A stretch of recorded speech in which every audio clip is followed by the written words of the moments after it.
माळेवरती जप करताना ह्या चुका नक्की टाळा.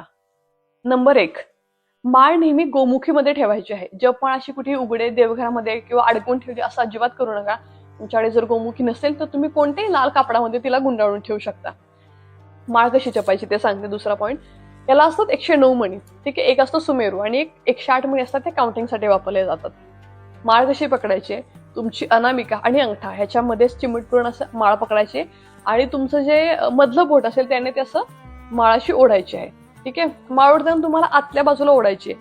पूर्ण 108चा असा राऊंड तुमचा कम्प्लीट झाला आणि तुम्ही लेट्स से माळेच्या अशा दुसऱ्या टोकाला पोहोचलेला आहात आणि शेवटचा 108वा मणी झालेला आहे, तर सुमेरू क्रॉस करून पुढचा राऊंड नाही करायचा आहे. तुम्हाला माळ अशी हातातल्या हातात फ्लिप करायची आणि मग पुन्हा काउंटिंग सुरू करायचं. ठीक आहे, अशा पद्धतीने करा.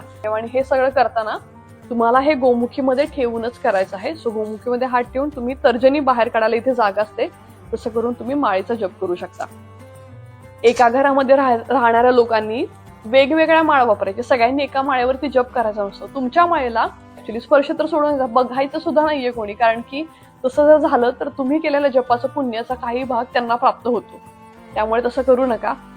त्यानंतर एक गोष्ट मी बघितली की लोक चालता फिरता गाडीमध्ये कुठेही जपमाळ घेऊन असे मंत्र जाप करत असतात. ते अत्यंत चुकीचं आहे.